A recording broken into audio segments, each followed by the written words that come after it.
The breaking news on Breakaway USA, where we shatter the mainstream narrative by giving you insights that the media will never show you. If this is your first time joining us, thank you. We're going to highlight some story that you need to know about. My name is Fabian Garcia, and alongside me, we have Kevin Phares and Mr. David Kate. What's up, David? What's going on, guys? Listen, I'm excited. We have such an eventful night tonight for you guys with so many great topics. We have to talk about what's going on across these insane college campuses with these massive protests and these tent encampments that they're building.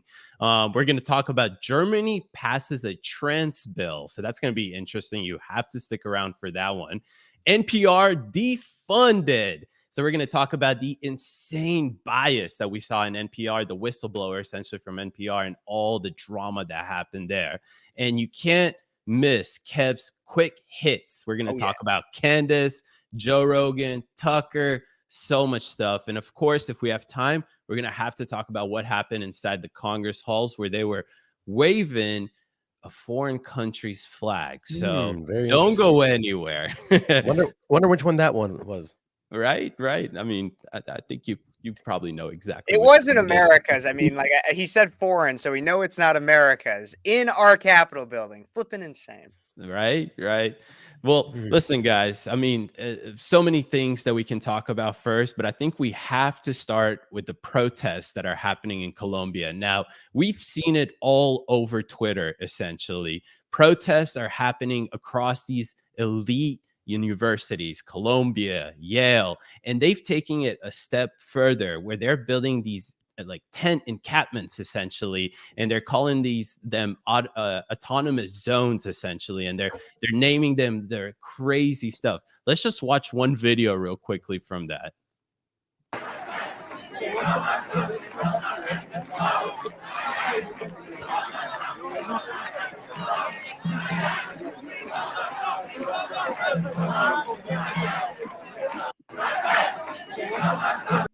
This is crazy, guys, literally. So this is anti-Semitism on campus surges as agitators take over. Police are removing anti-Israel protesters from Yale's campus Monday after a week long of demonstrations calling for the university to divest from military weapon manufacturers. Students at Columbia University also were told all classes to be held virtual on Monday as anti-Israel protesters have taken over the campus, fellas. They've literally taken over an American university. Absolutely insane. Fellas, what do you all think about this?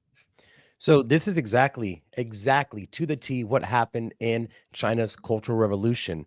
And I was reading Z Van Fleet. She escaped China, and she now talks about how everything happening is exactly how they did in the Color Revolution. And she said that the protests in China were started by the elite children that went to the elite college campuses. That's where it started. They were the most malleable, and they started disrupting everything. This is exactly what they've done in China. And I did a video on this today that's getting a lot of comments. People are starting to debate naturally whenever you talk about this issue, but it's insane. There's a college professor who had his key card deactivated, and the COO of the campus of the university was right there telling him that he couldn't go in, apparently because of something that he tweeted.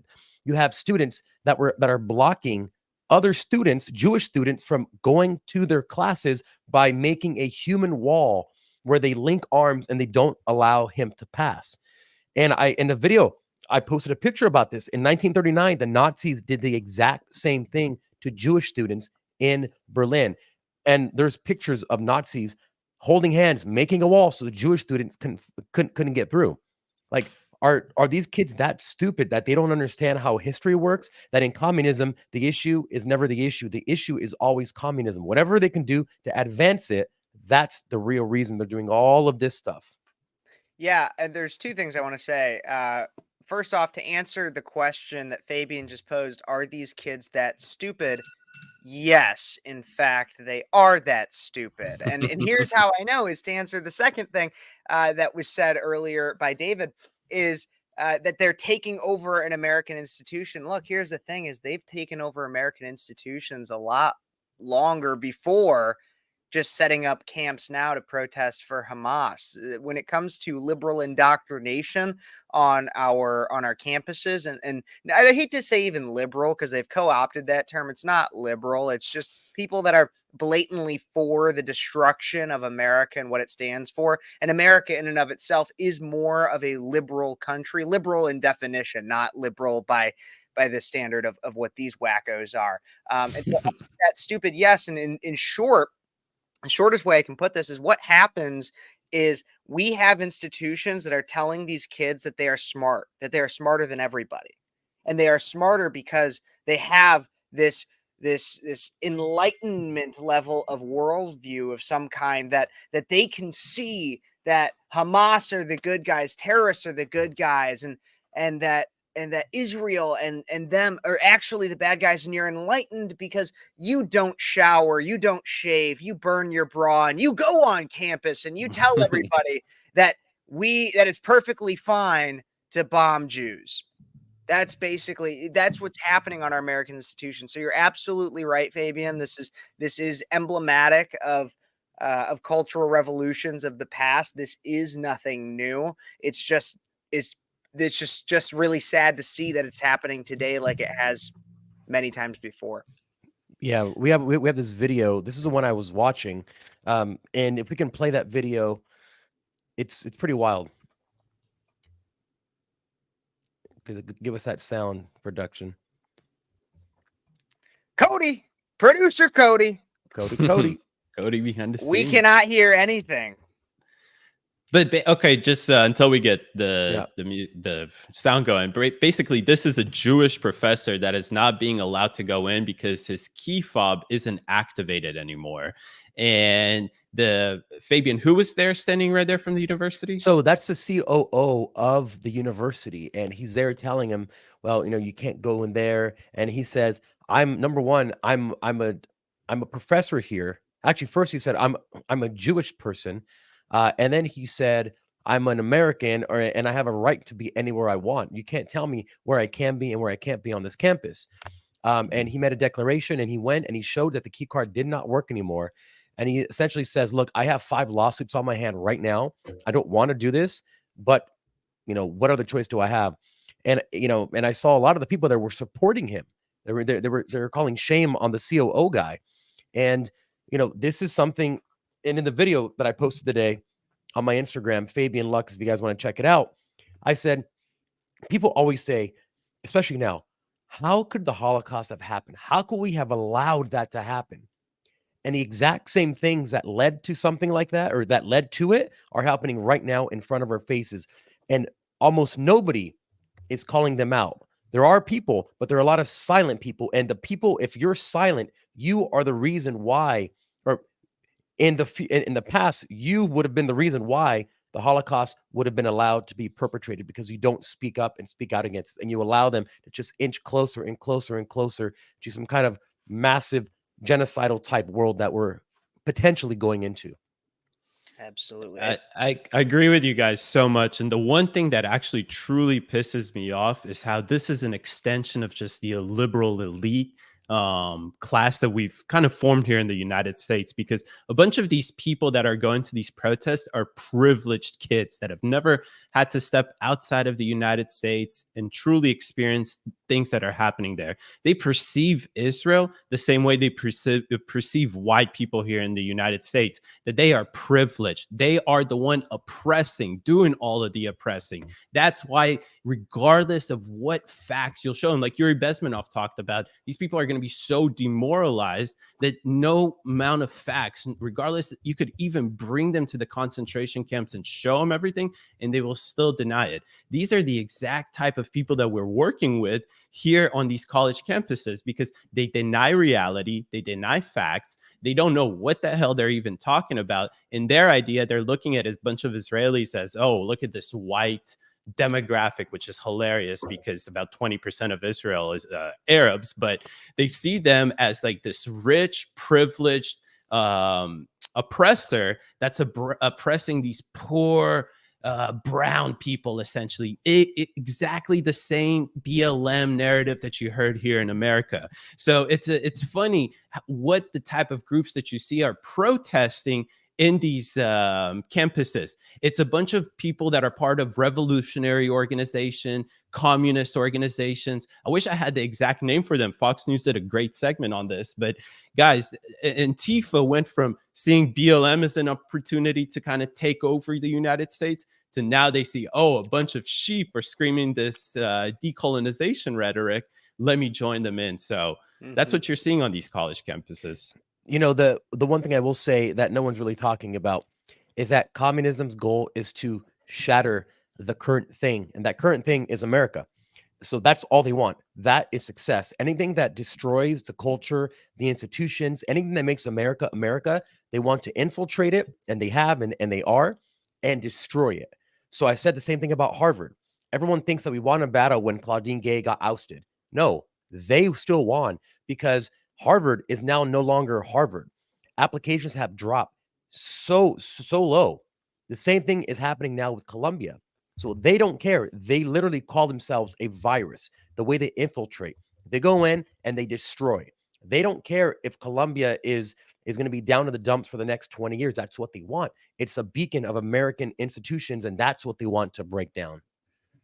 Well, and just like you were saying, like a lot of these institutions are even now starting to see, and if they didn't see it already, they're absolutely now starting to see it with the with what's going on in these campuses. But we had lowered standards so much. Many schools, even top schools, dropped the SAT requirement from being in their application status. You didn't have to take a standardized test because apparently reading was racist, math was racist, and some people who are just bad test takers couldn't perform well enough, when in reality their GPA also didn't really necessarily reflect that great of a student either. And now there are schools that are starting to reinstate the SAT requirement because Cornell they just said, "Yep, realize Cornell." Yep.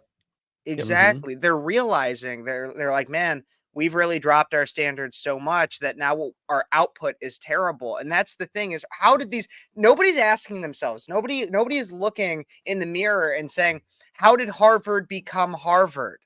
How did Cornell become Cornell? How did the Ivy League become the Ivy League? They became the Ivy League because they pushed out top quality performers.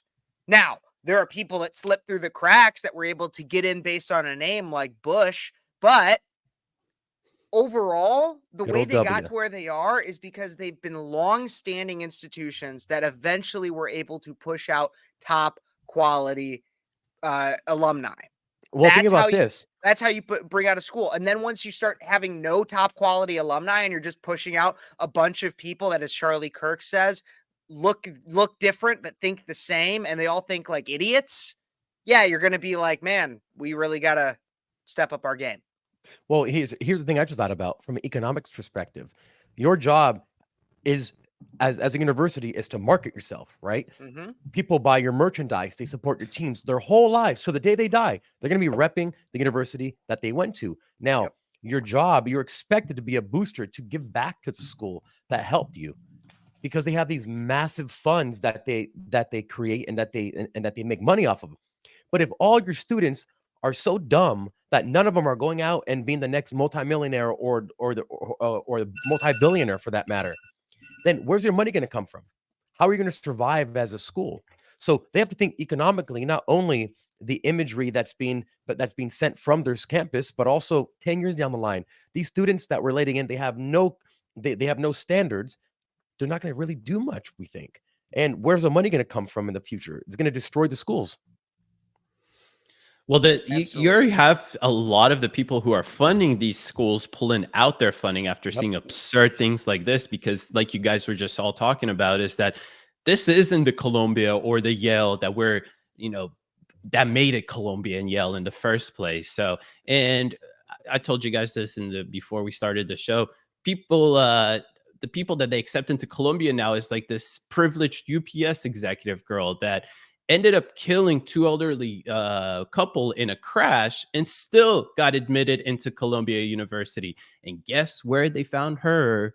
They found her in the encampment, the tent little thing that they were building, their little autonomous zone for Gaza in Colombia. So these are the privileged idiots that they're letting into this universities. And then you have these activist professors that, Fabian, you said it beautifully, they're all essentially rooted in Marxism. That's their ideological drive, and they're just sprinkling American characteristics on it that are allowing them essentially to demoralize these kids even more and more. And these kids, they grew up most likely rich, and if they're underprivileged, okay, I'll afford them that. But if they're privileged, their parents aren't in the picture anyways that much. So when they go to these universities, it's really easy to brainwash them, to demoralize them. And next thing you know, the kid comes back after a year and they're full-blown Antifa, decolonized Hamazi rhetoric and everything that you can imagine.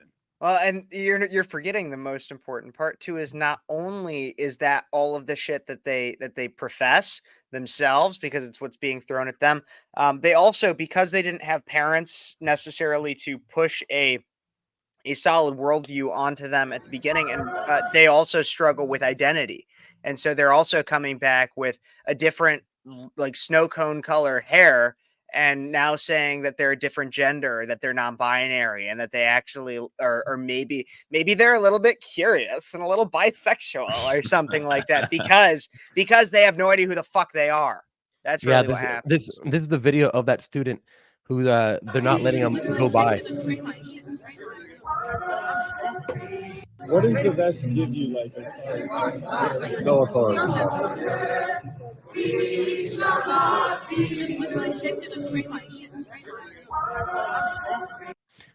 This is despicable. But what I want to know from being an entrepreneur is who is making all the money selling those little Hamas terrorist scarves, whatever those things are. They all have the same pattern. I wish it was me. I wish it was me.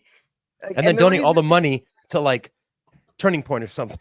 Well, you know what's exactly, crazy? though, because that's the thing. Okay, actually, and I know this is a small tangent, and I want David to speak, but no, go for it. But Elvis, this is going to come back, but Elvis Presley, Definitely a tangent.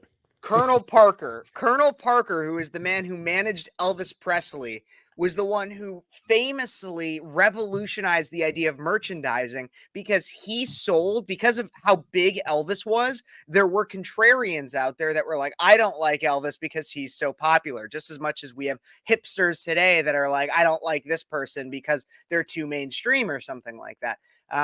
So what Colonel Parker did, Elvis's manager, is he sold pins that said, I hate Elvis, under Elvis's brand name to make them more money. Just as much as I believe we as conservatives should start selling some of the most leftist shit we could possibly think of. So then we have these leftists and make an LLC and call it like Progressive Inc. or something like that. And then we just start funneling that money back into conservative causes. I don't care if somebody wears a t-shirt that says respect my pronouns, Z, Zim, Zer, and I'm a kitty cat. I don't give a shit if that money is going back to be able to fund against that kind of crap. Yep. I agree with you, Kev. There's my tangent. Hey, and one thing I was thinking about is, these people got like Hezbollah flags, all this Hamas stuff and whatnot. Who the like? You go on Amazon and you can find a Hezbollah flag or whatever. It's it's pretty crazy. But fellas, let's wrap up this topic on Kev's note right there, because that was fantastic. Don't go anywhere. Before we go into this short commercial break, retweet this thing, share it, subscribe, all that good stuff. Make sure you're following us on Breakaway. And if you're watching on Instagram, we're dumping it right now. So go find Breakaway anywhere you can. YouTube, Rumble, we're streaming there. So see ya, Instagram, and we'll be right back for the next topic.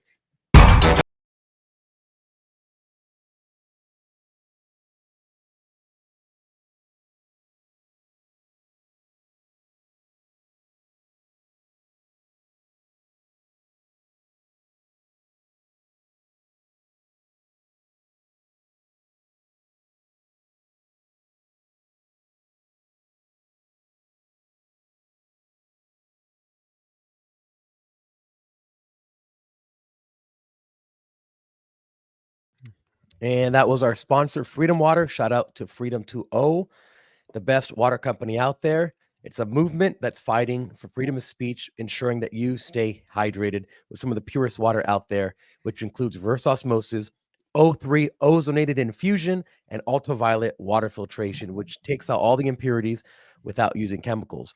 So instead of your money going to Dasani and all these crap companies that are paying for sex changes and all these bad things, they help us bring this news to you. So go support them. They have great tasting water and really cool sayings. Like this one says, "Vote for Freedom 2.0." They have tons of other ones. They have a $3 bottle sprayer that sprays liberal tears.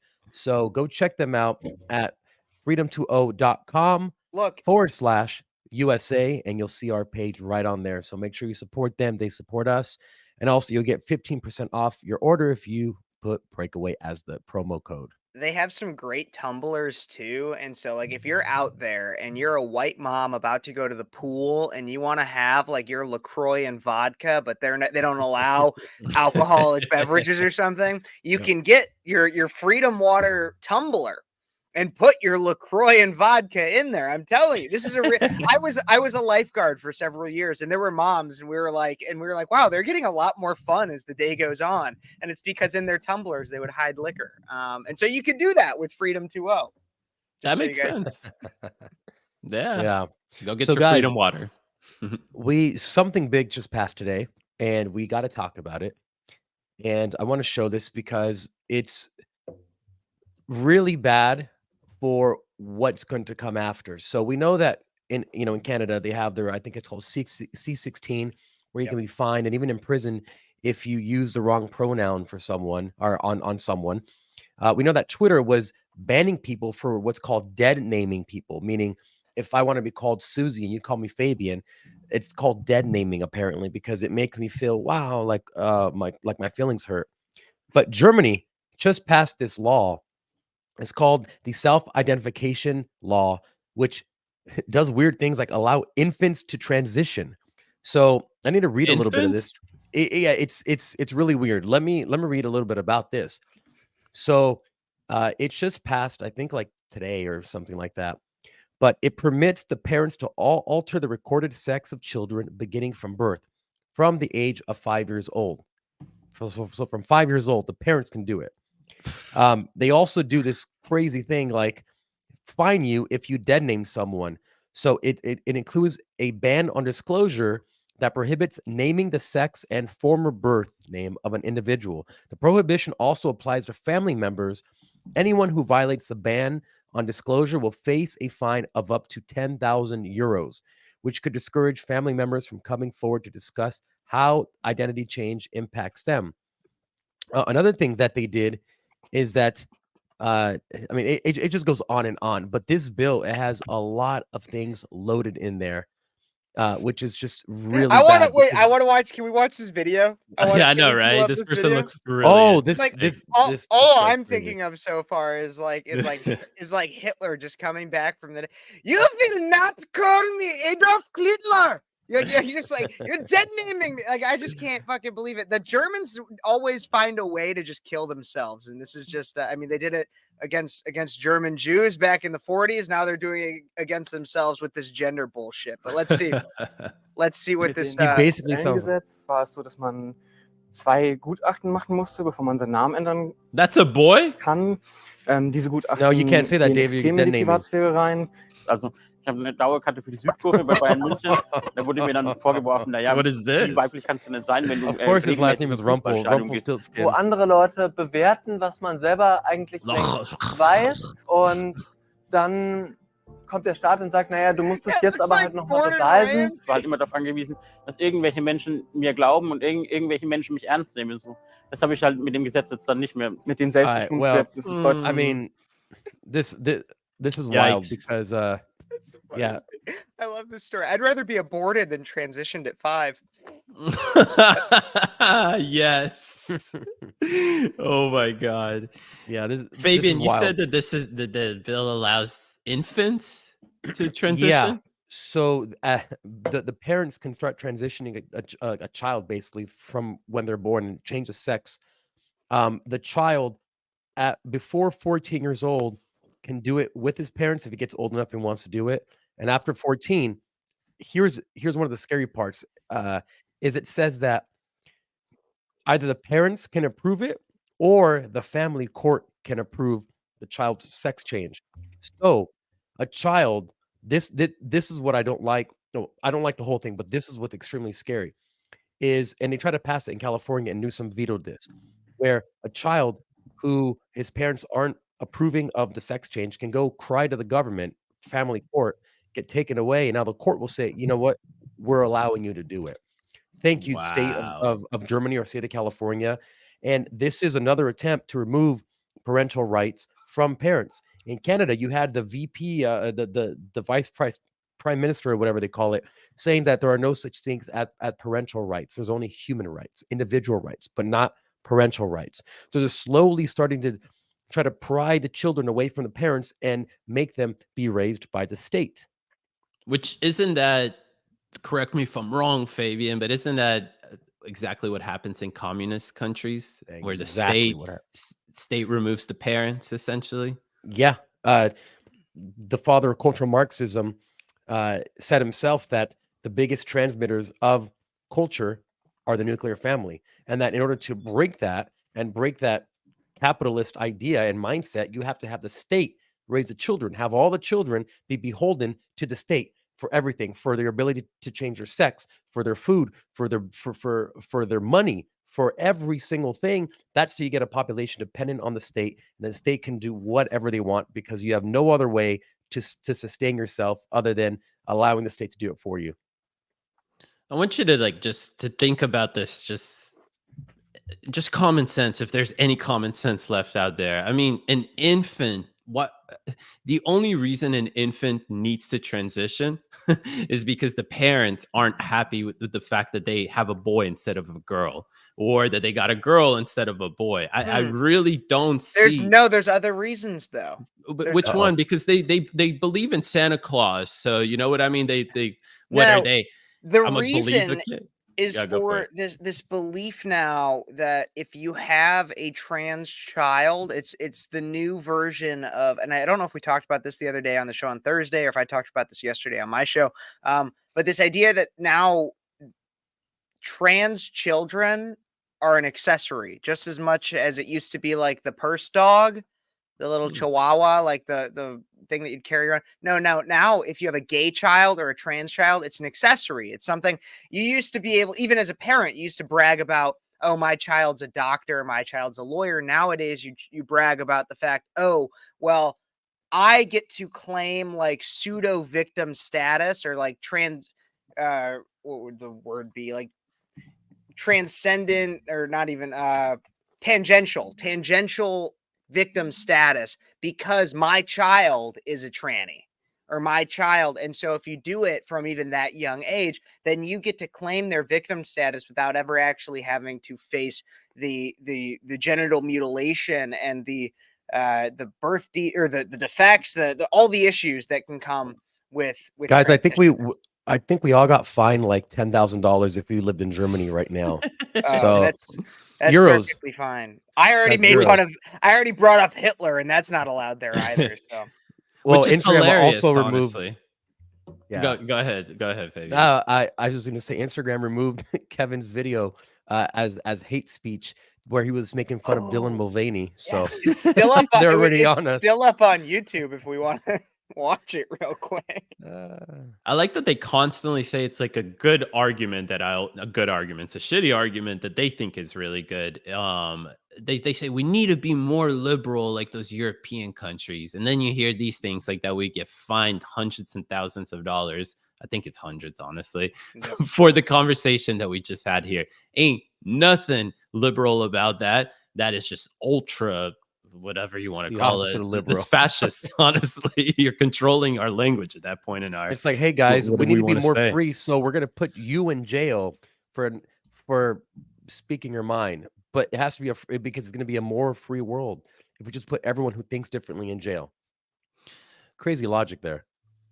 Just to go back about the whole thing that they transition infants and everything like that. The wild thing to me is that they're essentially buying into Big Pharma's trap here, because Big Pharma is the one that manufacture all of these puberty blockers and the ability to transition really at any point. So this, you guys gotta think about the hypocrisy. Progressives constantly scream like, all these, capitalism, blah blah blah, and then you feed right into the hand that literally profits off you being an idiot. Kev, you said that they brag and that this is an accessory for them. Yeah. I agree. I mean, in some cases, like look at Hollywood, Megan Fox with 5 boys who are now all 5 girls. But in some cases, not in some cases, in majority of cases, I think that they're just mentally ill, to be honest. I mean, maybe they're bragging about it. They're trying to brag about it because they are mentally ill. But I think that's the underlying issue there. And they're just funding Big Pharma to get even bigger now. It's a mess, y'all. I think there's that. I think along with that too, there's also the hypocrisy of, I don't know how often you guys have been on an American college campus, but I was lectured a lot about consent when I was on a campus, as if every single man, especially not the women pretending to be men, only the biological men, all of them were potential non-consensual. I can't say the word on YouTube, otherwise you get like a strike and stuff. But you know what I'm saying. And so when we get lectured about consent all the time, as if we're all terrible people. But then all of a sudden it's perfectly okay to not receive this child's consent to permanently alter their sex organs. And I don't know. We could talk about circumcision too, but I don't necessarily feel the same way. But that's another one that I know that people would come back at me for. But I mean, we're talking about actually sterilizing children from the point of which they can't even form the words to say yes or no. Giving them the same drugs the people's name who I can't say because we'll get banned on YouTube receive in jail, so they can decrease their sex drive and everything like that. Chemically castrate. You're allowed Chemically to say castrate. Yep. Exactly. Yep. Exactly. So I found the portion in that I wanted to read off this article. So talking about how the children can go to the state. So it says the family court could also issue the consent if the court believes that the change of gender is in the best interest of the child. So this is the exact same law that they're trying to pass in California, where if your parents don't agree with your sex change, you can go to the state and it's technically child abuse. So then the parent would get put in jail and the child will be taken by the courts and put in a who knows where. And so it wants to make the parents afraid of the children. This is exactly, to talk about Mao's Cultural Revolution, this is exactly what happened. Mao gave the green light to the students to go hit and beat and do whatever they wanted to the older people, the professors, anybody who wasn't touting the communist line good enough in their own eyes. It was subjective to each individual person. Many teachers were killed, beaten, humiliated on the streets by their own students. It's a flip of the script, and this is why this entire thing of not having any rules for your children, like a lot of these leftists do, like talking to them like they're adults, asking them all like, what do you want to do and all this stuff. It's to make the parents afraid of the children, because if you get invert society like that, then who's really running things? I mean, we see what happened at the White House. People are having butt sex in the Senate, Senate chambers. There's cocaine all over the place. This is what happens when the children run the house. And old man Joe is out there eating ice cream. He has no idea what day of the week it is, or probably the year. I think his grandpa or his uncle got eaten by cannibals, apparently, like he was saying the other day. It's just, you got to have the adults back in the room to say no. Yeah, the inmates are running the asylum, and that's exactly what we're seeing. Yep. I'm not surprised that out of all places this is happening in Germany. And just one quick thing with them running to the courts to be able to essentially force the parents to do this, or fully take the parents out of the fact here, out of the equation. It just shows you guys what they're trying to do here in the United States. They won't be able to do this, let's say, through state legislatures or not, but the courts, if the courts are corrupted with a bunch of activist judges, then most likely they're going to be able to push all this stuff, because they'll pass the law and then all the court has to do is uphold it, essentially. And there you go. There's all the rights of you having rights over your kids is completely gone out of the window there. Yep. Well, it's a scary world we're living in, but that's why people like us are fighting to keep sanity and to spread the information that we spread on the show, because the mainstream media will never touch this in a million years. Never. Nope. So unless you're listening to us or you're on X or something like that, you're not going to hear about this stuff because they don't want you to hear about it. They want to work in the shadows. That's how they like to do it. And then when you wake up one day and realize you can't say anything, you can't do anything, you can't go anywhere, it's going to be too late. So we're at the forefront fighting for your freedom and ours at the same time. So drink some freedom water. Absolutely. Drink that censorship away, basically. Oh, yeah. Yeah. Fellas, Well- let's take a short commercial break, and we'll be right back for another great segment about NPR getting defunded. Let's do it. Oh, yeah. Blah, blah, blah, blah, blah, blah, blah, blah, blah, blah. What are you talking about? Here, have some freedom to well. Now, the Constitution is awesome. Type 1A.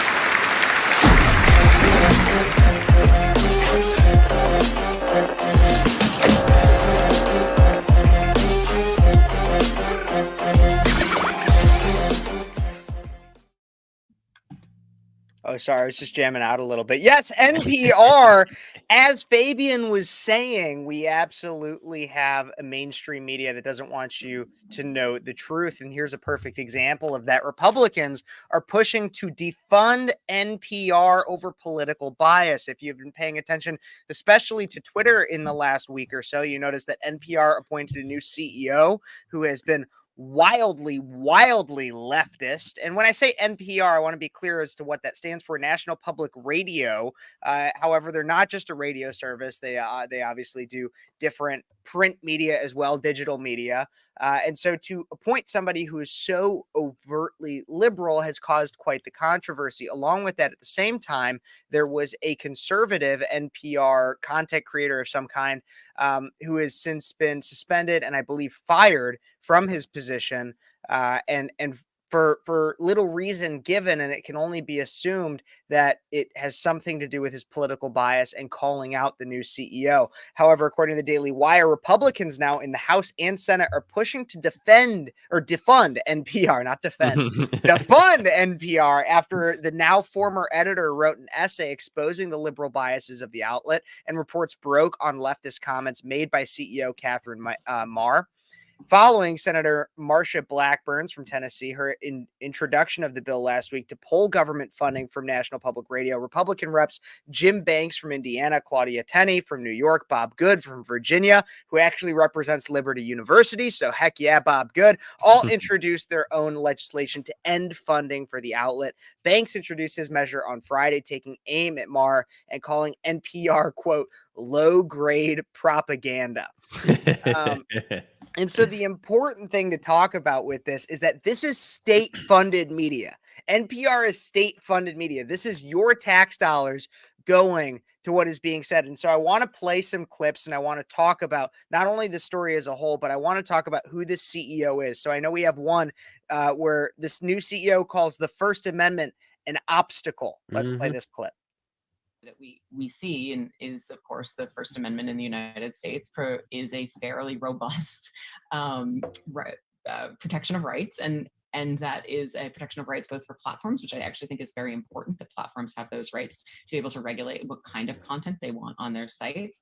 But it also means that it is a little bit tricky to really address some of the real challenges of where does bad information come from, and sort of the influence peddlers who have made a real The influence peddlers. That's a term. Yep. The influence peddlers. And so obviously you guys heard she described the First Amendment as an obstacle. Now she'll call them rights, but they're also an obstacle. They're something that need to be overcome by the National Public Radio. What are your guys' thoughts?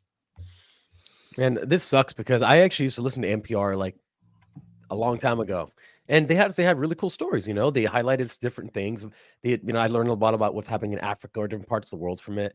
And it wasn't like it is now.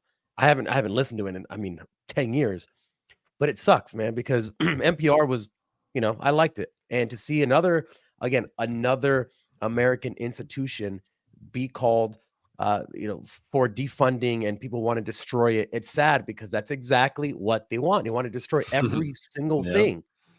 And instead of gutting it out, defunding it, yeah, that's one thing, but then you're just going to push it into the hands of more leftists that are going to start funneling money to it. It's going to be a George Soros network after this, probably already is. But yeah, it's just sad that this is happening. I'm just glad things like this are coming to light finally, because here's the reality of it. I feel like journalists have abandoned the objectivity so long ago. And finally, things like this are coming to light because, listen, if you want to be CNN, for example, that's fine. You want to put subjectivity above objectivity. That's your thing. That's what you want to do with your reporting. You want to have a political agenda, go for it. But we're talking about NPR, like you said, Kev, state-funded media, and they take taxpayers' money and use it to portray their political bias on it. And the fact is that I forgot what it was, but what was it? Like 97% of the people at NPR have a liberal bias. And that just shows you guys that's ridiculous. There's no room for conservative ideas there. If you want to have a political drive, be neutral, show both sides, right? So that's absolutely fine. But don't use taxpayers' money to quote unquote be a media company that says on the outside that it stands for objectivity. And then we see things like this, that 97% of your writers have a liberal leaning bias. So I'm just glad it's finally coming to light because I hate our money actually funding this BS. No, absolutely. And there was two things actually kind of three things I really wanted to talk about when it came to this story. And I do have one other clip that'll briefly show a little bit more of this CEO. And if we can get that pulled up, that would be great. But the first thing I wanted to talk about is, so like you said, national public radio is taxpayer funded. Your money is going to this propaganda. We need to pay attention to what that propaganda actually is because we're funding it. The second thing is that propaganda is not just nationally funded. As Fabian said, we worry that this could become a Soros station or something like that. Well, if you guys didn't know, George Soros actually bailed out just within the last 2 months, bailed out the second largest radio chain, Odyssey. Owns over 200. So I've been working in radio since my sophomore year of college, 4 years now. And so I've been very well versed in how small radio actually is of a business. Odyssey, which is the second largest radio chains, over 200 stations in 45 different markets. And to be clear, 45 markets is a lot of markets in the United States, covers tens of millions of people. Odyssey was bailed out by George Soros. These are stations that own or that originally aired things like the Fox News network, which I know some people are iffy on Fox News, but still more conservative than what George Soros stands for. Dan Bongino, Sean Hannity would play things like that, now owned essentially by George Soros. And the third thing I want to talk about after we play this clip, because I have another clip I want to play, is David's new short film that he came out with, because I believe this story perfectly plays into it. But let's play this clip real quick, if we can. That perhaps for our most tricky disagreements, seeking the truth and seeking to convince others of the truth might not be the right place to start. In fact, our reverence for the truth might be a distraction that's getting in the way of finding common ground and getting things done. Now, that is not to say that the truth doesn't exist, nor is it to say that the truth isn't important.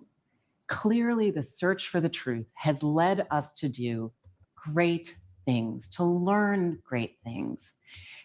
But I think if I were to really ask you to think about this, one of the things that we could all acknowledge is that part of the reason we have such glorious chronicles to the human experience in all forms of culture is because we acknowledge there are many different truths. Pause. So in the spirit... That's what we need to talk about. This is the leader of National Public Radio. your taxpayer money, saying Mhm. what we need to acknowledge is it's all that lefty bull crap. It's like, Yeah. oh my God, man, it's not my truth or your truth or the truth. It's all of our truths, man. Like, you could believe the sky is purple. That's your truth, man. And if that voice sounds annoying, it should, because that's how stupid people like that sound. And they're on the flipping radio on your dime. Yeah. There's two things about that lady. Number one, never trust someone who speaks that slowly and that lightly, right? It's really sinister when someone just talks like this and that's scary. So be aware of anyone who talks like that. Second, that's postmodernism coming out of her mouth.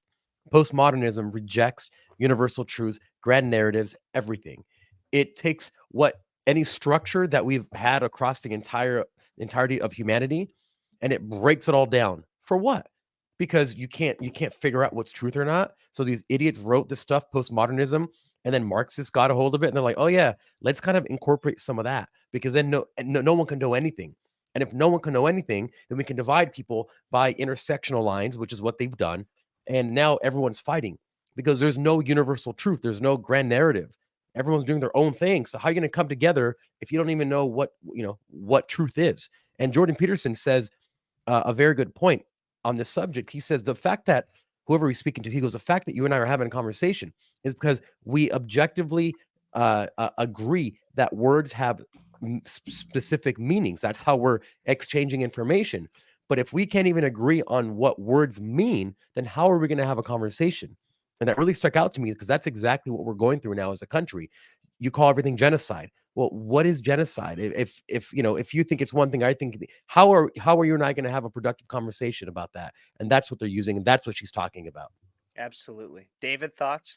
I agree with Fabian. I think we're going through this crisis right now where they're distorting language, right? And we saw that in 1984, where the power of language, it's so powerful that when you can disagree on the meaning of a certain word or something like that, then that's how we lead into these multiple truths. Anytime you hear multiple truths, that's propaganda, because truth is rooted in some sort of objective facts. And we can have different truths because that means that there's different objective facts. No, most likely your truth, when you say your truth or my truth or whatever it is, it means that that is somehow rooted in your subjective beliefs. It has probably zero factual evidence behind it. And that's what NPR is starting to dip into, which is absolutely scary because seriously, guys, propaganda works really powerfully. We know this. If that they can corrupt the way they communicate with society, then they can portray any sort of message that they want to onto the public, and that's exactly what they're doing. And Fabian, it goes back to what you talk about with communism. That's what they want to do, because if they can somehow start to get it into people's brains that yes, it's okay if the state has more control over the kids than the parents do, that's how they're able to sell that narrative. And look, it's all rooted on multiple truths, essentially. Absolutely. And I know that this might tie in just a little bit to some great work that you recently did, David. If we could pull up that clip real quick. This is just the trailer for your new short film that I know just aired on your YouTube channel. Let's take a look at the trailer. Let's roll it. The Roman Empire ran into a major crisis, the breakdown of the family. The strength of any nation depends upon the strength of the family, which is a fact because the home is the basic foundation of any society. It is the most influential element in national character. Rome grew to become so powerful because early Romans understood this philosophy. Family is where you lay down the groundwork for morality, values, goals, self-control, and loyalty. Like Rome, the United States was built on a foundation of strong, stable families in which the father was embraced as the chief authority. So we have a national public radio that is now breaking down truth, but we still have an ability through social media, while censored, to get out some level of truth. It seems like you did that. Can you tell everybody a little bit more about what your short film that is available to watch now? What you kind of explore in that? Absolutely. So The Roman Empire. I don't know if you guys remember, but a couple months ago, it's like a super trendy thing. Everybody was asking dudes how often they think about the Roman Empire. And I'll be honest, I wasn't one of those dudes that was constantly thinking about the Roman Empire, but I found it to be both alarming and eerie at the same time how similar it is what's going on in the United States right now and what was happening during those last few years of the Roman Empire, right before the collapse of the Roman Empire. I essentially build out the film based on three factors. Enormous overspending, spending that we don't have. And that's how that led to monetary chaos, spending on things like subsidizing certain things and on public entertainments and on a big bureaucracy, military establishment. And then I start to go into the breakdown of the nuclear family and how that really impacted Rome itself. And lastly, we talk about how because Romans were living such a lavish lifestyle, they essentially became so elite and so disconnected with reality that they suddenly forgot their basics, which was foreign or border policy. They had border policy just like we're supposed to have border policy, and they neglected their really good border policy, which led to a massive invasion. Which, taking all three factors of together, the economy is down. There's no family concept. There's nothing like that anymore. And there's a huge invasion into your empire. All of that led to the downfall of Roman Empire. And if I didn't tell you guys all those details in there, and we're just talking about the main stuff like that, you would say, God, that sounds like what is happening in the United States today. Yeah. So that's where the scary part is that if the best empire, the greatest empire that we've known in history, up until us, the United States, which I believe is the greatest empire now. USA. USA. What if they collapse because of this? What leads you to believe that the same can't happen to the US? So I hope you guys enjoyed it. Yeah. I haven't gotten a chance to watch yet, but I will. And where can, just so everybody knows, no matter where they're watching from, where can they see it now? So right now you can exclusively go see it on my channel on YouTube, David Kate, but it's going to be up on Breakaway so everybody could see it. So don't even go to my channel to see it. Just go to Breakaway. Make sure you're subscribed. Make sure you tuned in and everything like that. Because I mean, guys, that's what the film's going to be. So go support Breakaway by seeing that film there. Perfect. Absolutely. Guys, quickly, I want to talk about our Telegram group that we have. Yeah, do that. Because if you like news and you like uncensored news, then we started a Telegram group to do that exact thing. There's things, as you've been watching, that we can't say because we just got a strike on our YouTube channel. We're all, off and on shadow bans all the time. This is a group, it's a channel that you can join where we're constantly sending out news, things that you can't see anywhere else. So the way that we talk about news that mainstream media won't touch, there we actually post some even stuff that we can't talk about on here. So make sure you join it. You can go scan that QR code on the screen right there, or you can go to t.me/breakaway. Check it out. Join us and get some good information. The best kind of information. Uncensored information. Absolutely. There you go. Fellas, what do you think? We'll take another quick little break and then we'll go to Kevin's quick hits. Quick hits! I'm excited. I'm excited for this one. I'm excited for this one. We'll be right back after a short commercial break and make sure. Blah, blah, blah, blah, blah, blah, blah, blah, blah. What are you talking about? Here, have some freedom to up. Now, the Constitution is awesome. That's one in.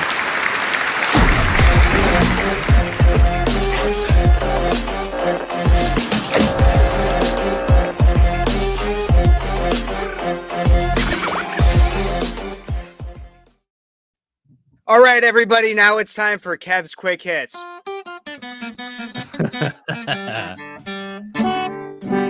Kev's quick hits. Number one. Let's get on into it. Cody, do we have it ready? Producer Cody, we're going to be talking, as you know, about this is Mark Hamill comes out on Twitter. Sorry, I'm just being super gimmicky today. But Mark Hamill comes out on Twitter, says Joe Biden is the best president we have ever had. And this is in response to Joe Biden saying that Donald Trump is the worst president we've ever had. David, quick hit. What's your thoughts? We need mental institutions to come back if he honestly thinks this. But I agree. Joe Biden is the best president we've ever had, so I might see him in that mental institution together. Okay, Fabian, reaction to Luke Skywalker. The original Jedi just lost his marbles, and I think he has to go back to Jedi school because that is not the Mark Hamill I knew. Absolutely. He has gone crazy. Also, he voiced the Joker. I don't know if you guys knew that, but he voiced the animated version of the Joker. And so he absolutely is a wacko. That is Mark Hamill for the quick hit. Let's get up next. Quick hit is Candace Owens is converting to Catholicism. She's had kind of like, I don't know. I thought this was kind of a weirdly worded post on Twitter. But she says, recently I made the decision to go home. There is, of course, so much more that went into this decision and that I plan to share in the future. But for now, praise be to God for his gentle, for his gentle but relentless guiding of my heart toward truth. Then she quotes the Bible, once again says Christ is king, which raised a lot of hell about a month ago when she left the Daily Wire for a lot of different controversy. But she's converting to Catholicism. What are your guys' thoughts? Quick hits. So she's going from Christianity to Catholicism? I don't know what she was before. Yeah, I'm confused. I'd assume maybe like a Baptist or non-denominational, but now she's a Catholic. I mean, look, I'm always scared when the Pope can tell you what to do, and if not, you get excommunicated because the Pope is a weird dude, man. And that whole situation where he's the only guy that can talk to God, blah, blah, blah, whatever. No, come on. That's not it. Okay. See, this is where so I'm a Catholic. So like I look at this and I'm so happy because she's joining the truth, the people that actually believe in the truth. And so we're going to have a debate night. That's going to be something that's coming. Oh, let's do it. We're going to have debate nights and Catholicism will be one of them. But David, what are your thoughts? Listen, fellas, I'm just glad to see somebody not converting to Islam finally. So I'm all for it. And look, take a quick tip. If you don't go to jail, you're more likely not to convert to Islam. So there you go. That's my 2 thoughts on that. Absolutely. Up next quick hit right here. Election denier Stacey Abrams thinks that the attack on DEI is an attack on democracy. Let's take a look and a listen at this clip real quick. Every victory, built into every victory are the seeds of defeat, but also built into every defeat are the seeds of victory. We have seen victory, but we cannot rest on that victory and think that it is impermeable and impervious to harm. What we know is that the attack on diversity, equity, and inclusion, DEI, is an attack on democracy. It's an attack on education. It's an attack on how our economy works, because what Reverend Warnock and John Ossoff, what Senator Ossoff and Senator Warnock represent are pathways to the American dream. They are proof points. And those proof points scare those who want this world to be more narrow and more restrictive. And so we have to recognize that our opportunity to hold to those successes requires our constant attention, our constant tending. Voting is not magic. Voting is medicine. But it also means that it's a constant engagement, that we can't have a moment of success. We have to keep working constantly at moving ourselves forward. That's communism right there.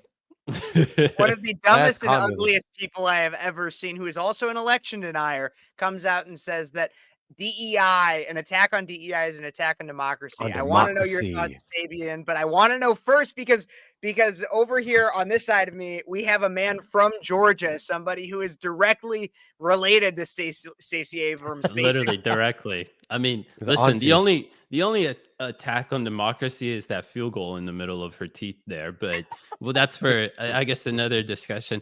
Listen, I don't know why The View hasn't recruited her. She's perfect for them. She could sit right next to the other idiot there that says, what was it? She blamed racism on climate change or sorry, the solar eclipse on climate change and everything like that. Yeah. So she can go and sit next to her and say all this dumb stuff that the attack on DEI is the attack on democracy. No, our America was built on the fundamentals of merit. So I don't think it's an attack on DEI. But yeah, like I said, the only attack is that field goal. Absolutely. And Fabian, what are your thoughts? Attack on everything's an attack on democracy now. Every single thing, unless you buy into the government mainstream narrative, you're attacking democracy. Get the hell out of here. Anyway, the scary part is something that she said, we can't stop. When we get success, we have to keep going. We have to keep going. It has to be everywhere all the time. Communism wants to be top of mind. It wants to be in your mind. So you become a slave. You're always working towards it. Ultra progressivism, you can never be happy. And they talk about this. And neo-Marxists talk about the fact that we can't ever stop. We have to keep going. Even George Soros talks about this, that he says that you have to keep pushing. We don't know where, but you have to just keep going, because you got to keep changing things over and over again so it can become whatever it's going to become. That's very scary language, because that means that you can't ever rest. Just like the whole DEI stuff and the whole anti-racism stuff. If you're white, it's not enough to be just a good person. You have to be actively anti-racist. You can't just sit around, because then that makes you an accomplice to racism. That's all it is. Absolutely. Quick hits. We got another one here. Tucker Boom. Carlson went on the Joe Rogan Experience, made a lot of viral statements here. This is one that I found to be the most interesting. Everybody should go watch the whole thing, but this is him talking about how Congress people, our representatives, are afraid of the intel agencies. A little bit of a longer clip. I might just ask you to pause it at some point, producer Cody, but get it on the screen. Let's take a look and a listen. That's all I'll say. By the way. No, I mean, people don't say that because they're worried about getting punished. They're worried about someone putting kiddie porn on their computer. Right. Members of Congress are terrified of the intel agencies. I'm not guessing at that. They've told me that, including people on the intel committee, including people who run the intel committee, the people whose job it is to oversee and keep in line these enormous secretive agencies whose budgets we can't even know. They're black budgets. They're the parents. The agencies are the children. They're afraid of the agencies. That's not compatible with democracy. Democracy is a really simple system, even representative democracy like ours. The people rule. They do so through elections. They express their preference through voting. They send their people to the capital city to run the government on their behalf. Whenever you have unelected people who are not accountable to anyone making the biggest decisions, you don't have a democracy. You have something else, another system. I would call it a tyranny or whatever you want to call it. It's not a democracy. All right, so that's like super obvious. So basically what we have right here in this clip from the Joe Rogan Experience with Tucker Carlson is the opposite to some extent of what Stacey Abrams says. Stacey Abrams says DEI, attacking DEI is attacking democracy. Tucker Carlson, on the other hand, comes out and says that that the attack on democracy is intel agencies that are essentially holding our politicians hostage. Is this shocking? What are your guys' thoughts? Everyone's wondering why these Republican politicians are voting against the interests of the American people. It's because they did some weird sex stuff and they got blackmailed 100%, or they have an illegitimate child. People that go into politics tend to be weird, like weird people, and weird people have weird fetishes. And when you act upon those fetishes, CIA and FBI, they're watching. So, I feel like they should just air out all the dirty laundry at once, get it all out. And everyone's like, okay, cool. You're kind of in politics, Fabian. Did you fuck a tranny or something? Is that what you're... No, but trannies have tried to bang me, and I've said, thank you, but no thank you. I was gonna say, basically say thank you for being attracted to me, but not attracted to you. But here's the thing, not too, into that I that want kind of business. And I know this might elongate the quick hit, but what I want to say is that what he's saying, though, is that you have good people that go into Congress and then they get threatened where they're going to put kiddie porn or something on your computer. You have people, good, God-fearing Christian individuals who are in Congress in which they fear the intel committees because they hold them hostage. And to some extent, maybe they're even experiencing a level of Stockholm where they feel the need to vote for these things and to almost be brainwashed into a certain ideology because of the hostage situation that they're in. That's my thoughts. David, what are yours? Well, I mean, listen, I think now it explains why certain politicians campaign on a certain talking point or a couple talking points and what they're going to do when they get into Congress, and then do the full 180 when they get in there. So perhaps that's why. But yeah, I mean, I always fall back to that one video from, I don't know, gosh, it's been like 6-7 years ago when Trump pretty much just got elected. And Chuck Schumer went on Rachel Maddow's MSNBC show, and he was talking about how the CIA has all these different ways how to go after you. So Trump should watch out for that.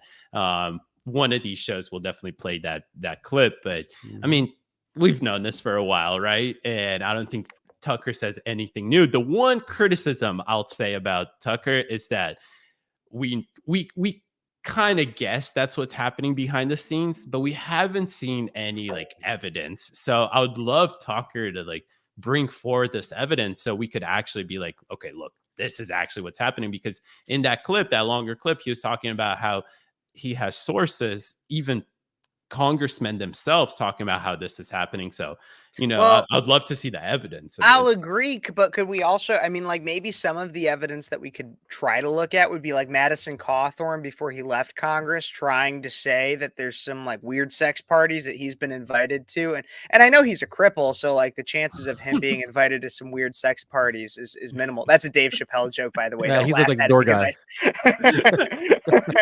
That's hilarious. but like, I mean, but then he got silenced real quick and he's not even in Congress anymore, said that he wasn't going to run again.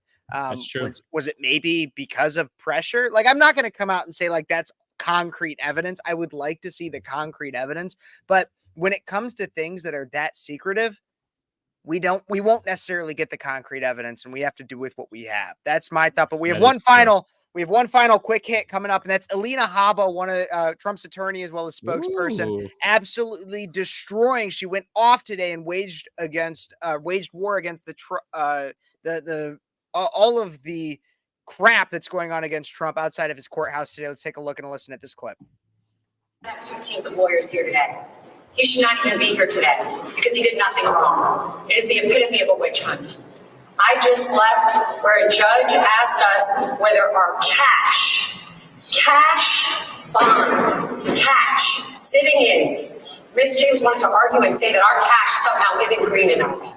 We wasted time. The judge made a comment saying he thought that money market accounts could go down under the amount. He doesn't even understand basic principles of finance. But this was the man that decided that we owed money and my client committed fraud. We are going to attack every single one. 1 hour, the attorney general and that judge realized quickly that they had no idea what they were talking about. We came to an agreement that everything would be the same. We would modify terms, and that was it. This is where your taxpayer dollars are going, America, right here.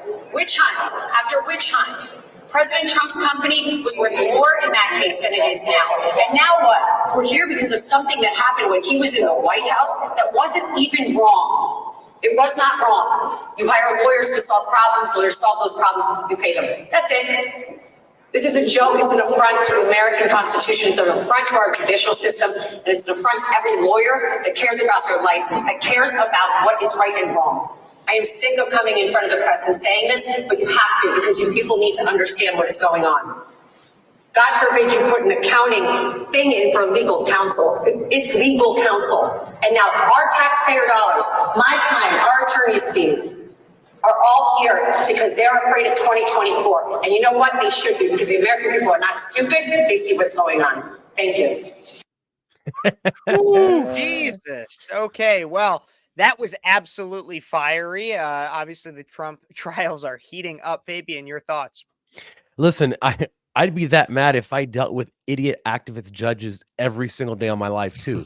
I mean, think about how many curveballs she has to deal with on a daily basis because they're always trying to figure out how to get Trump and how to do this and this, and she's just like, "What in the hell are you guys talking about?" So, 100% agree with her. Absolutely, David. I agree with her. And look, Benny Johnson at the end of that tweet put 3 flames because she's a smoke show, and she delivered a heated statement there. So David's got hearts in his eyes for Alina Habba. Well, everybody, that's our first edition of Kev's Quick Hits today. And thank you for watching Kev's Quick Hits. There we go. Beautiful theme segment. I love it, boys. I think that does it for our show. We just went a little bit over our hour, but it was a fantastic show. I mean, we talked about all these fantastic things. If you're watching still, please smash that subscribe button, retweet, follow, like, whatever it is that you have in front of your screen. Smash all those icons right there. Not too hard because you don't want to smash your phone, or maybe you do, I don't know. But make sure that you also follow us for all the latest things that we're posting, especially the uncensored news on our Telegram group. You can scan that barcode right there, or you can just type in t.me/breakaway. Also, make sure that you tune in every Monday and Thursday at 8:30 p.m. Eastern for our great show, the same show that you just watched today, the Breakaway News Show. We also have we've added a lot of show. I can't even remember our schedule now. Yeah, we're gonna release a schedule. The new schedule's coming up, guys. You're gonna get a lot more of all of us, and even some people who you didn't even know were a part of the group. Well, now they are. Yeah. So a lot of really good, exciting things are going on. Make sure you follow Kev at Speechless Kev. That's me. David _Kate, and myself, Fabian Lux. Make sure you follow Breakaway USA. You tell your friends, your family, your dogs, your cats, your parrots, your pigeons, everyone about us, because we're coming hard. We're coming fast. That sounds a little weird, but it's okay. That's fine. That is fine. I think we can end it on that note. Fellas, good night. Thank you for joining for a great show as always. I had a great time, and those quick hits were a great way to go out tonight. Hell All yeah. right, see you guys. Quick hits. Bye-bye.